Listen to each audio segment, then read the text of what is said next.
Alright, what's up guys, Fuffin here, and in this guide, I'm going to teach you guys how to effectively scout in Teamfight Tactics. So first off, what is scouting and what uses does it have? Scouting is a term used to describe looking at the details of your opponents to determine information. Teamfight Tactics is a game that uses the condition of common knowledge in many of its facets. Common knowledge, put shortly, is just the concept of players in a game having some form of information that is available to all players. Most things in TFT fall under the umbrella of common knowledge. For example, all players can see their opponent's items, champions, position, health, and even an estimate on the amount of gold that they have. The only things not readily available are individuals' shop contents, exact XP, and exact gold. In set 4, you can even see what champion is chosen on the enemy team. Because of all these factors, scouting is an essential tool at mid to high elos, and I think it is actually, when paired with positioning, the best tool to make games go from a second or third to a first. The endgame is a lot more position based and scouting based, but if you can use the skill even a little, you'll have a huge advantage over those who aren't familiar with these things. So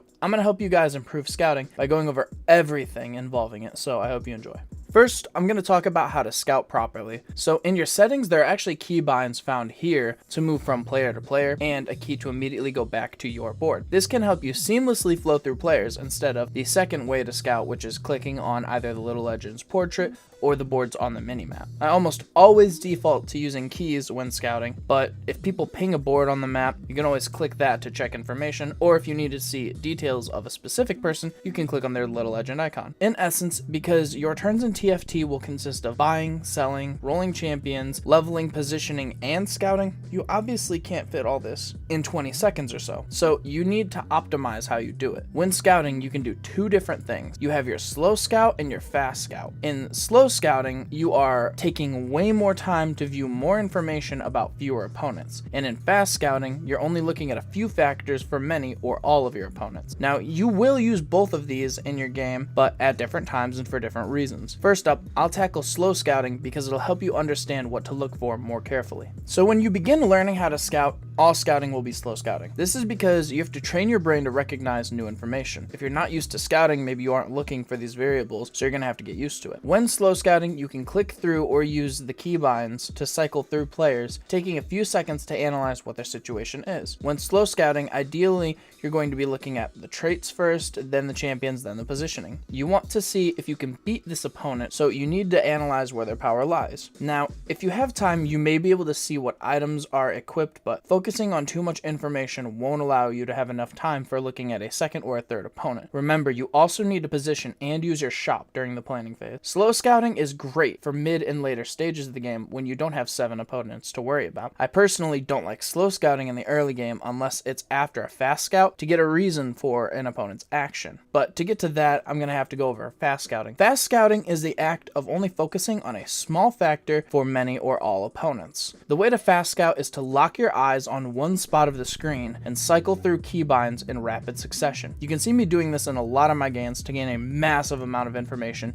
in seconds. For instance, in the early game, I'll look to see what openings people have, so I can decide if I want to have a win or a loss opening. If I focus on the left side of my screen and see a bunch of people with chosens and I can't compete, it's probably just safe to loss streak my opening. Fast scouting is usually done early, and especially mid-game, to see what direction people are trying to go so you can decide your next move. Fast scouting is great for seeing players' traits, origins, economy, items, and general positioning on the board. One tactic for that last point is choosing what side to position your team. Depending on if you want to be diagonal in opponent or directly across, you can fast scout to see the places that your opponents have chosen. Then you can make a guess as to which one looks like more players are going toward. If players are leaning their positionings to the right side, you might want to move your team to the left if you want to be diagonal. Learning fast scouting will take time and effort, but it can be crucial for determining a lot of information quickly. If you're fast enough, you can do 3 fast scouts to determine the strength of the lobby. In no particular order, you're going to look at the traits that are in the game, what the economy is like, and then on the third one, you can see what items are either in place play or on the bench. If all players have 0 gold early game, you can make a mental note that maybe you'll have an economic advantage, but the lobby might be strong. So if you want to press that economic advantage, you're going to have to take some hits. But if you want to preserve some health, you're going to have to spend some gold. Doing the latter option is called keeping up with the flow of the lobby. If the whole lobby is making bad economic decisions, then you need to be keeping up but not making as big of mistakes as they are. An example of this is near toward the end of set 3-5, the meta turned into everybody rolling down their gold at level 7. This meant that fast 9 comps would have been taking a ton of damage in the mid game. So to adjust for this, many fast 9 comps would either fast level to 8 and then roll, or have to keep up with the flow of the lobby and roll at 7. This is where fast scouting can be great, because it'll allow you to see if you can hit champions at these stages. For example, if the lobby is filled with people wanting 3-star 1 costs, then a fast scout would see their economy, and that would tell you that they might have rolled all their gold at 3-1. This means that it won't be possible for you to do the same. On the opposite end, if you fast or slow scout somebody who's contesting you for these same 3-star 1 costs, you can roll a ton of gold to ruin their chances of hitting the same unit before they do. Making these decisions are great, but if you pair it with common knowledge that's being presented to you, you will always have an upper hand. But remember that common knowledge is common knowledge, meaning that your opponent can do these same strategies. So while this was a guideline of the 2 types of scouting, I do need to clarify that you can fast scout late game and you can slow scout early. A lot of it's preference, and you might get more value from doing them at their optimal times, but they will always have value through any stage of the game. Scouting in any form will always provide that information if you're looking for it, and often fast scouts can be done first for some quick info, then you can follow it up with a slow scout for clarity. An example would be if you fast scouted and noticed something strange. Let's say the whole lobby had 50 gold, but one guy has 0. You can backtrack to that board and investigate why. Maybe he has a level advantage, or maybe he has an incredibly strong board. Being able to interpret and infer information that is gained from scouting is crucial